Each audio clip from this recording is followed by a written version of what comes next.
So back to our channel, we are in our blood physiology. So now we are going to start our white blood cells. So we know our white blood cells are also called as leukocytes, right? So these white blood cells, the basic division is that they are divided into granulocytes and agranulocytes. So these granulocytes are further divided into, you can remember with the mnemonic BEN, like basophils, eosinophils and neutrophils. So basophils mainly have the basic granules and its nucleus is bilobed, and the neutrophils have, it's a multi-lobed nucleus, and it mainly have polymorphic cells because it contains both red cells and also blue cells.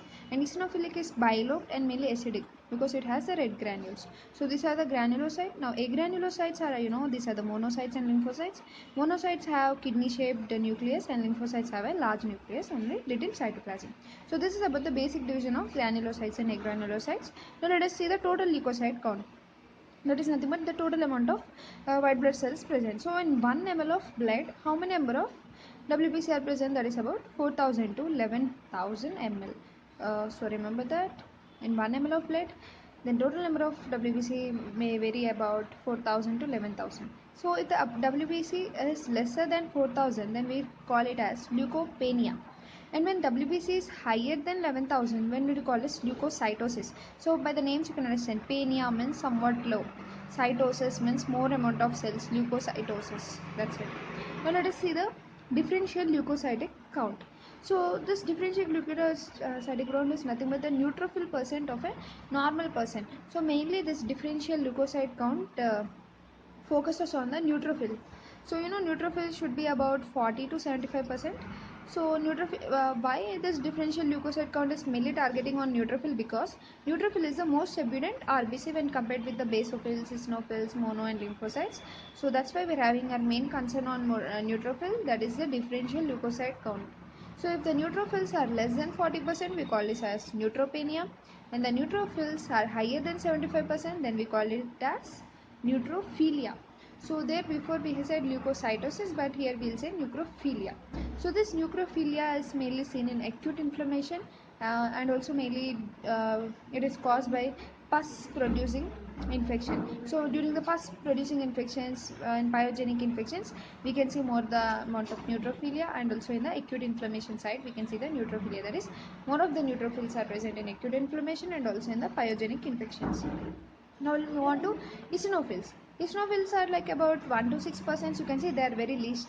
So neutrophils are the highest one, most evident one when compared with all other WBC cells. So eosinophils are like about 1 to 6%, and higher amount of eosinophils, that is greater than 6%, we call eosinophilia. You mainly see eosinophilia in parasitic infections, allergic infections. So by different types of infections you can easily guess that mainly in parasitic allergic infections you will see eosinophils. In acute inflammation or pyogenic infections you will see the neutrophils. So like that. And next we'll have some other points. So basophil. Basophil is the least abundant cell, only about 0 to 2%. So among all the white blood cells, you have seen that the basophil is the last one, and before basophils we have eosinophil, and the top one is the neutrophil. So if the basophils are greater than 2%, then it's called basophilia. It is mainly due to allergic conditions. It is seen in allergic conditions. And monocytes. Monocytes are like ranging from 2 to 10%. So if greater than 10%, called as monocytosis. It is seen in chronic infections like mainly tuberculosis, and also the basophilia. As we said, allergic reactions, the basophilia is mainly seen in a type 1 hypersensitivity allergic reactions. Now coming to lymphocytes. Lymphocytes are about 15 to 40%, and if greater than 40%, we call lymphocytosis, and mainly seen in viral infections, chronic infections, etc. So first we need to understand that in what kind of infections what are seen. So let us revise from starting without saying.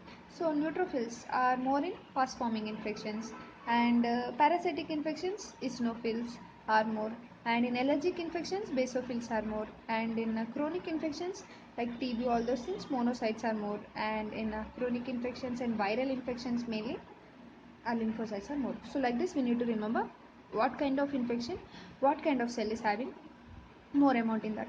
So the process by which the granulocytes come from the bone marrow is called granulopoiesis. So nothing but granulopoiesis means the house where all the blood cells is mainly are bone marrow. So from bone marrow it is coming, it is called as granulopoiesis. So in newborn all bones are mainly the red bone marrow. Yeah, we know this. In adults, in the axial skeleton, and in ends of the femur, humerus, peripheral, um, humerus, you will mainly see only red bone here, only in axial skeleton, ends of humerus and humerus, and in peripheral bones, mainly in adults you will see the yellow bone marrow, because adults mostly it will turn into yellow only in the peripheral ends, in humerus, femurus, and also in axial skeleton only the red one will be remaining, and it only will continuously provide the blood cells. So from first pluripotent stem cells into multipotent stem cells, that multipotent stem cells are divided into myeloid type and lymphoid type. So this myeloid type is converted into granulocytes and monocytes mainly, and also into erythroid and megakaryocyte. So now we are mainly focusing on this granulocytes and monocytes, which mainly form our white blood cells. So these are activated mainly by interleukin 3 and also by CSF granulocytes. So now let us see in detail how the granulocytes are formed. That is nothing but granulopoiesis. So first cell is called as myeloblast.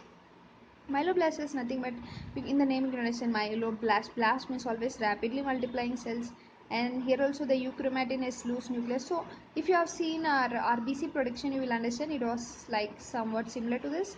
And also first they have the basophilic cytoplasm and having a multiple nucleoli. So that we need to remember. And next come the second stage. So first stage is myeloblast, second stage is promyeloblast, promyelocyte mainly. Promyelocyte have low amount of nuclei and they are having non-specific granules, and this is also called as primary lysosomes, because lysosomes are present here. So this promyelocyte is also called as primary lysosome. Nuclei are low and non-specific granules. And the third one is the myelocyte. You can see the myelocyte have also low nucleoli and the specific granules are present. So you can see from the starting to lowest, starting you have multiple nuclei, and coming to second phase only nuclei are low, and in myelocyte of course more low, and here also the granules are present. And coming to fourth one is metamyelocyte. So metamyelocyte, and fifth one is our bent cells. Fifth one are bent cells, or also we'll say them. Yeah, fifth one is bent cells, and finally sixth one are the neutrophils. So fifth one you can see it is having horseshoe-shaped nucleus. Both fourth one and fifth one have horseshoe-shaped nucleus, and both have primary and secondary granules. That is important. And sixth one you can see this is the neutrophils. So this is how granulocytes are formed.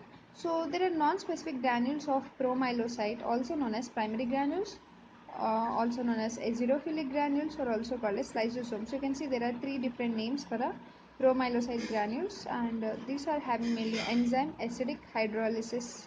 So it's acidic hydrolysis are mainly present in our promyelocyte. So if you see in our 1, 2 and 3 phases, that is our myeloblast, promyelocyte and myelocyte, the mitosis takes place. But in the case of 4, 5 and 6, there is no mitosis process. So in the first week of development, the mitosis takes place in 1 to 3.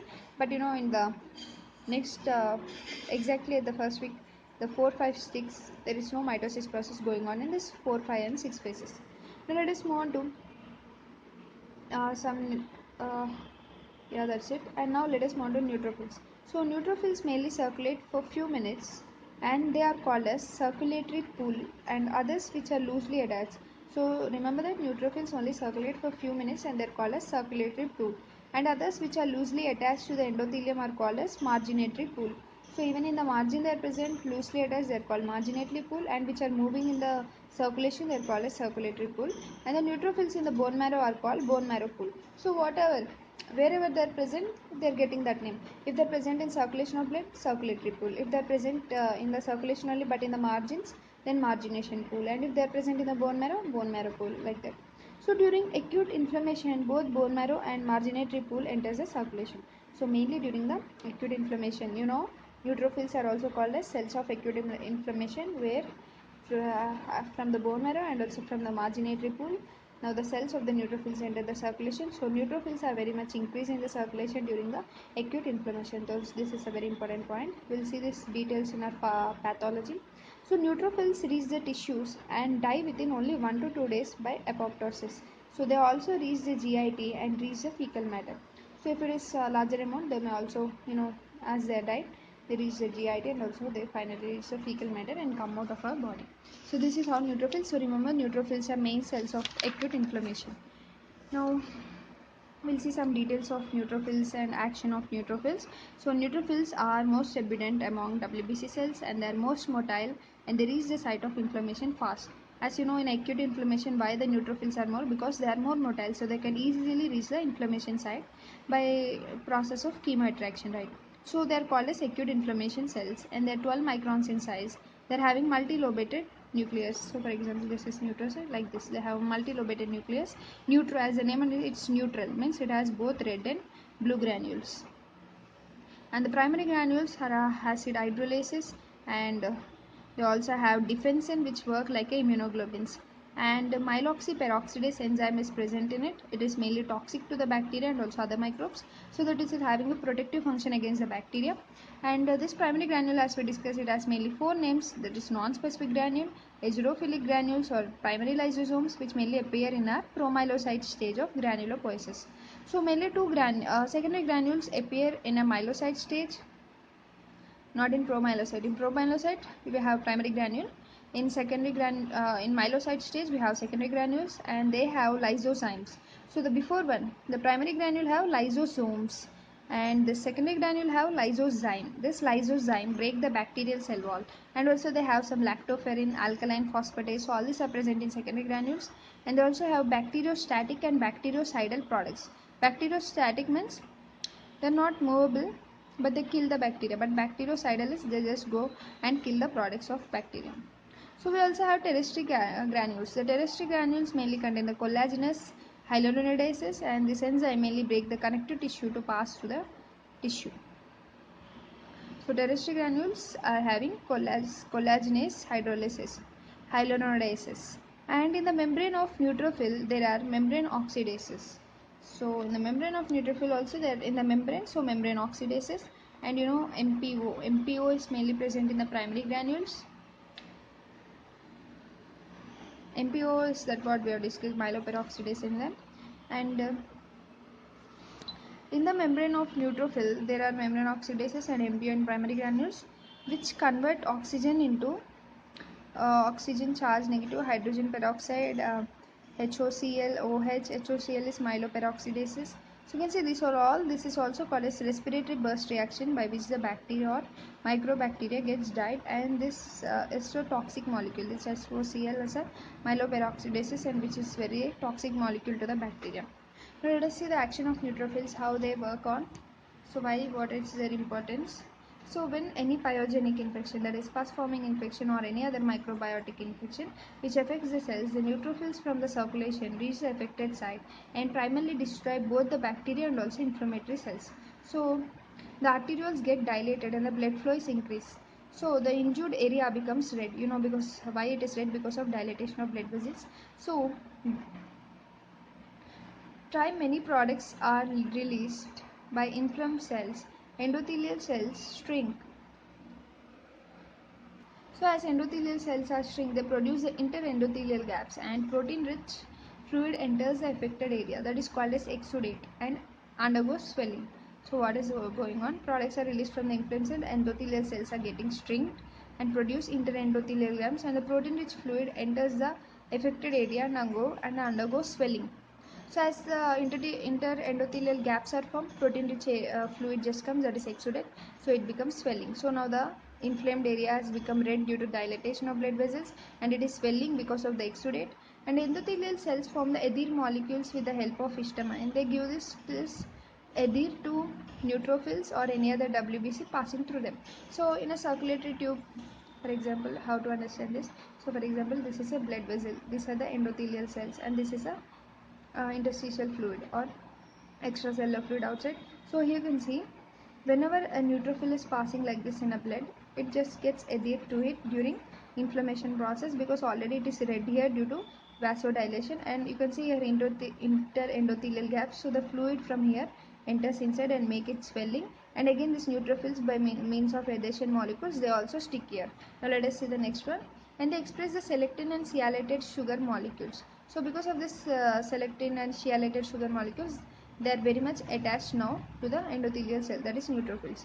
So if the blood flow is bigger, then the WBC pass through the center. Normally in a blood flow, the WBC should always pass through the center and the RBCs pass in the periphery.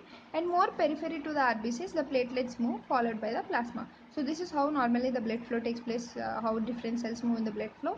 But during inflamed area, the RBCs forms groups and become bigger because the blood is having under higher pressure, and the viscosity and viscous, blood is also viscous now, and moves slow. Now the blood becomes slow movement, and in inflamed area the RBCs become bigger than WBC, and now they travel periphery, and now they travel periphery, that is WBCs are marginated. So now as they are near to the endothelium, now they easily pass through selectin sialylated sugars and pass through affected area, that is primary phase. So now what happens? Normally, for example, if this is a blood vessel, normally in the center WBC should pass, in the periphery RBC should pass, and more periphery platelets should pass. But here the reverse situation is reversed in the inflamed area. Now the WBC pass in the marginal or outermost area, and in between RBC forms, because now RBC are very much large and they are viscous, so WBC comes towards the periphery. So now we can understand when the WBC in the periphery, here are endothelial cells, now they can easily stick, like our neutrophils are sticking to the endothelial cells. So this is called as primary phase. So what happens in the secondary phase? The integrins and ICAM, VCAM. ICAM means intracellular ethyl molecule, VCAM means vascular connective tissue ethyl molecules. So these are like some gums or adhesion molecules which mainly stick this now marginal WBCs to this endothelial cells. So inactivate integrins activated by ICAM and VCAM. So actually these integrin molecules are inactivated in a normal tissue, right? So now as inflammation is going on, this ICAM, VCAM are formed, and this ICAM, VCAM initiate the formation of this inactive integrins and they become activated. So sugars are silated, which are mainly produced by neutrophils, and selectins act upon them. So sugars are silated and they are produced by neutrophils and selecting upon them, and integrins are activated by ICAM, VCAM. So this process is known as pavementation, because now you can see all the products are getting activated. Sugars are silated, and selectins are also acting on them, and integrins are also activated by ICAM, VCAM. So all products of inflammation are getting activated, and this process is called pavementation, because now these cells are able to bind here to the endothelial cell, that is like a pavement. So integrins ICAM, VCAM stick the leukocyte tightly to the endothelial cells, and PCAM is appeared, and one more is appeared, and transmigration takes place, and the WBC come out of the blood vessel and accumulate at the site of injury. So finally, by all this process, WBC just comes out between the interendothelial gaps and comes into the site of inflammation. So there is also CSA LTB4 are present on inflammation which attract the WBC towards them, and this is called chemotaxis or tectin. So not only by this diapedesis process or transmigration process, even there should be some attracting factor to drag this over them, like we have the CSA and LTB4 which are dragging our WBC to the site of infection. So C3b IgA are opsonins, like a jam on the bread, that is like C3b IgA on the bacteria, which produce the stimulus to receptors on neutrophil to phagocytosis process. So bacteria itself gives a message or information to our cells that to undergo the process of phagocytosis. That is how our cells are designed in our body to protect us against different kinds of bacteria. So mainly WBC play a very important role to protect us from different kind of microorganisms coming from our outer world. So now let us see our acute inflammation and chronic inflammation differences. So acute inflammation is mainly, first the neutrophils come, and neutrophils have only lesser lifespan. So after neutrophils are gone away, macrophages take the part. And next in chronic inflammation, mainly macrophages come, and next the lymphocytes come. And remember that in chronic inflammation there is only having single nuclei, and neutrophils are mainly showing the innate immunity, that is non-specific immunity. It's coming from the birth time, it is innate immunity, and only it is not having any memory and only lasts for the short time. And our innate immunity cells are also like macrophages and natural killer cells. So natural killer cells, macrophages, are also nothing but causing the innate immunity. They are also cells of innate immunity.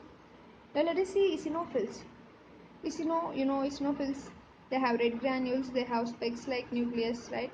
So specific granules of red color acidic and bilobe nucleus, 1 to 6%. There are only 1 to 6% in WBCs, And eosinophilic are basic proteins, cationic proteins, and peroxidases are present. These are the products are cytotoxic to protozoans and helminths. So eosinophils, that's why they are more in a parasitic infection. And they have some two proteins like aryl sulfatase and histaminase. So histaminase is produced by mast cell endothelium and this activates the endothelium and also decreases the inflammation process, whereas aryl sulfatase are leukotrienes, they break down the leukotrienes and produce the spasticity of bronchial cells in mainly in the allergic reactions. And eosinophil mainly catches napkin, means to remember that, because N means here neoplasia.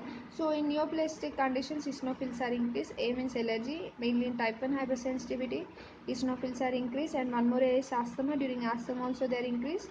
And next coming to P is the parasites, mainly in parasitic infections are increased.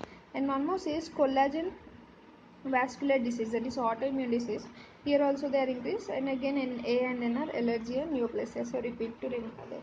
So you can remember like napkin, so you can see eosinophils mainly carrying napkin and two wings are present, one is histaminase and one is aryl sulfatase. So this is about eosinophil. You can once check out the different diagrams for different cells to understand them. So you can see here these are the neutrophils, multi-lobe nucleus, contains both red and blue granules, and this is the eosinophils, bilobe nucleus like specks, red pimples all around, that is red granules.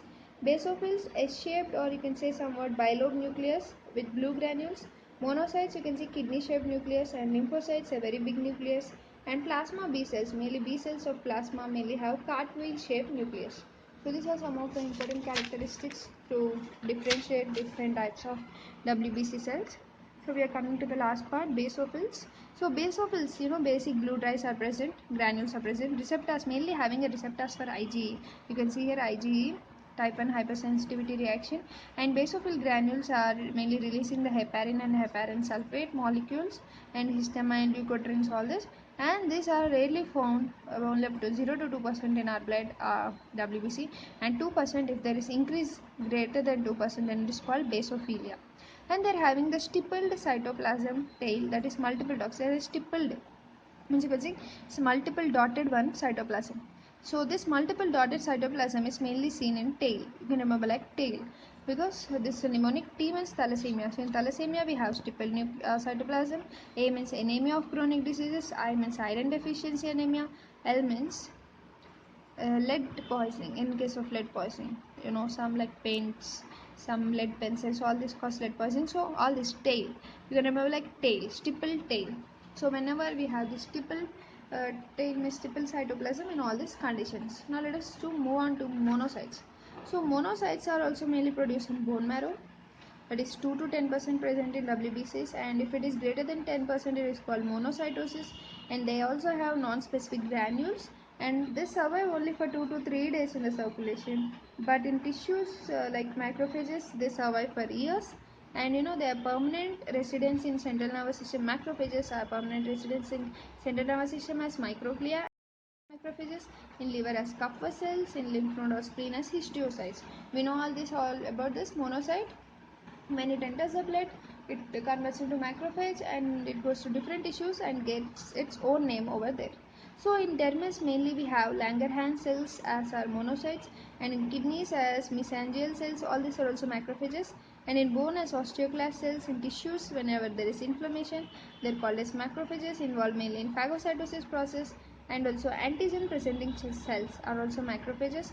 They mainly express the class 1 and class 2 MHC. We know in the T cell we have read T4 into 28, we said that CD4 molecule binds with class 2 and CD8 with the class 1. So that's it, like that. And let us see lymphocytes. Lymphocytes, B cells, T cells, natural killer cells. B cells, T cells mainly useful for adaptive type of immunity. T cells are mainly responsible with cellular immunity, B with the humoral immunity, and natural killer cells are having innate immunity. So natural killer cells are also associated with neutrophils, eosinophils, and basophils. And we know T cells are divided into T helper cells, T cytotoxic cells, and T suppressive or T regulatory cells. So T helper cells are of 2 times again Th1 and Th2.